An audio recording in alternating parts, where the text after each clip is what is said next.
જ્ઞાન મંજરી મોડર્ન સ્કૂલની YouTube channel પર આપ સૌનું હાર્દિક સ્વાગત કરું છું બાળકો.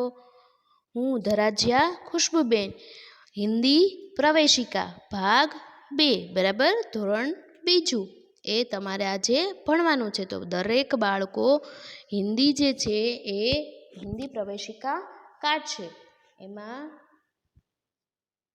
પાના નંબર 33 આપણે ત્યાં પહોંચ્યા છીએ ને. પાના નંબર 33 ઉપર એમાં મેં ગયા વિડીયોમાં તમને બોર્ડ પર લખીને આ સમજાવ્યું હતું, પઢો લીખો ઓર શીખો, બરાબર ને. અને ઋષિનો રૂ અને ક્રૂ વાળો કક્કો એ કરાવ્યો હતો અને હોમવર્કમાં મેં આપ્યો હતો. એટલે હવે તમને એ આવડી ગયું હશે. આવડી ગયું છે ને બાળકો? હવે તમને એ ક્રૂવાળો કક્કો, ક્રૂવાળા શબ્દો વાંચતા આવડી ગયા હશે. તો હવે આપણે એમાં આગળ જોઈએ. તો જુઓ, રૂ સે શુरू હોने वाले शब्द को राइट करो, બરાબર. એટલે કે રૂથી શરૂ થતા જે શબ્દો છે એમાં સાચું કરવાનું છે. જો ઋષિમાં કરેલું છે. પછી બીજું ઋજુ, એમાં પણ મેં પેન્સિલથી કર્યું છે. રૂથી શરૂ થતો શબ્દ. જો ફરીથી બતાવું છું તમને. અહીંયા સાચું કરવાનું છે. પછી ઋષભમાં સાચું કરવાનું છે, બરાબર.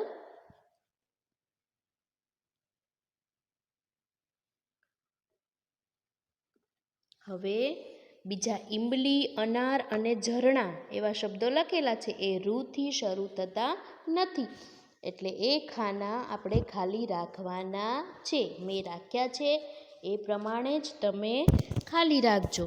એના પછી શું છે?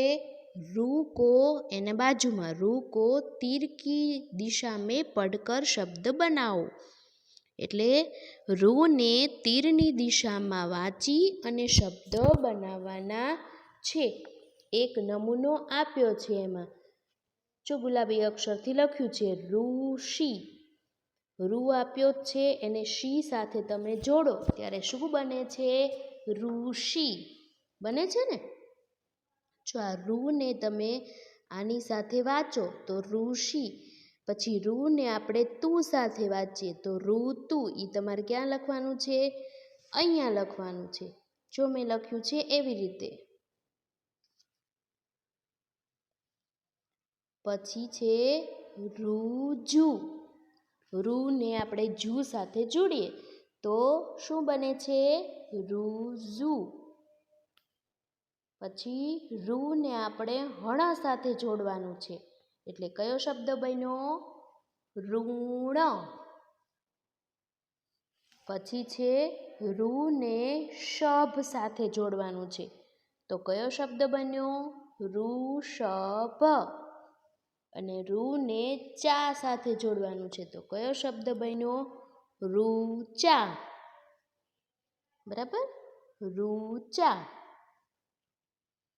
તો પહેલા ખાનામાં આવશે ઋતુ, ઋષિ લખેલું છે, એની નીચે લખવાનું છે ઋતુ, ઋજુ, ઋણ, ઋષભ અને ઋચા. થઈ ગયું? હા. હવે આગળ શું સૂચના લખી છે? આવડે છે ને હવે તમને હિન્દી વાંચતા થોડું થોડું?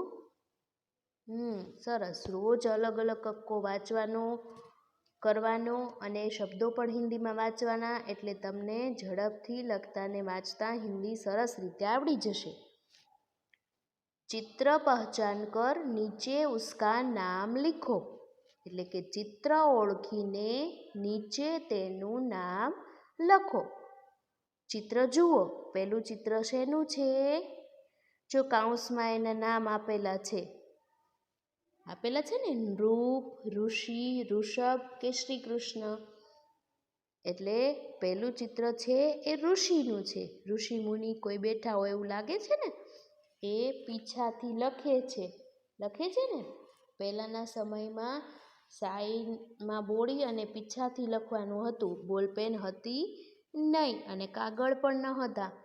એટલે ઝાડની છાલ પર અથવા તો પાંદડા પર એવી રીતે લખતા હતા. તો એ ઋષિ મુનિ જે છે એ લખે છે એટલે એને નીચે લખો ઋષિ. પછી શેનું ચિત્ર આપેલું છે? બળદનું. તો બળદને આપણે હિન્દીમાં શું કહીએ છીએ? ઋષભ. શું કહેવાય હિન્દીમાં? ઋષભ. તો લખો ઋષભ. એના પછી તો ખબર છે આપણને કૃષ્ણ ભગવાન છે ને, કૃષ્ણ ભગવાન. તો લખો શ્રી કૃષ્ણ. શું લખશો? શ્રી કૃષ્ણ. એના પછી રાજા છે ને રાજા. તો રાજાને શું કહેવાય હિન્દીમાં? નૃપ. શું કહેવાય? નૃપ. માથે મુગટ પહેરેલા રાજા ઊભા છે તો એને આપણે કહેશું નૃપ. હવે પાછળ પેજ ફેરવો. એટલું મારી સાથે લખતા જજો હો.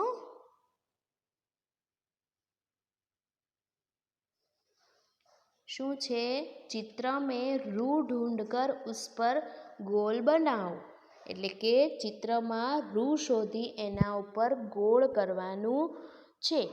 ઋષભ જ આપેલું છે, બરાબર. બળદ આપેલું છે અને બળદના શરીરમાં અલગ અલગ અક્ષર લખેલા છે.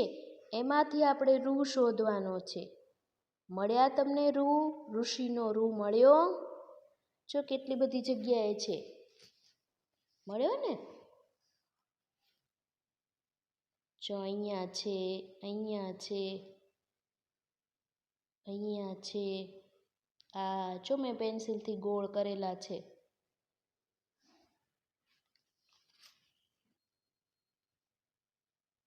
બરાબર ને? મેં પેન્સિલથી જે ગોળ કરેલા છે એ બધા રૂના છે, બરાબર.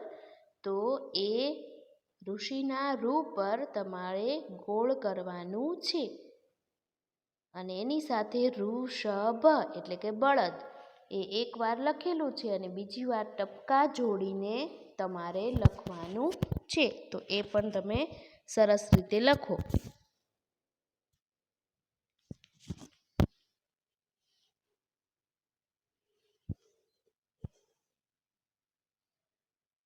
લખ્યું?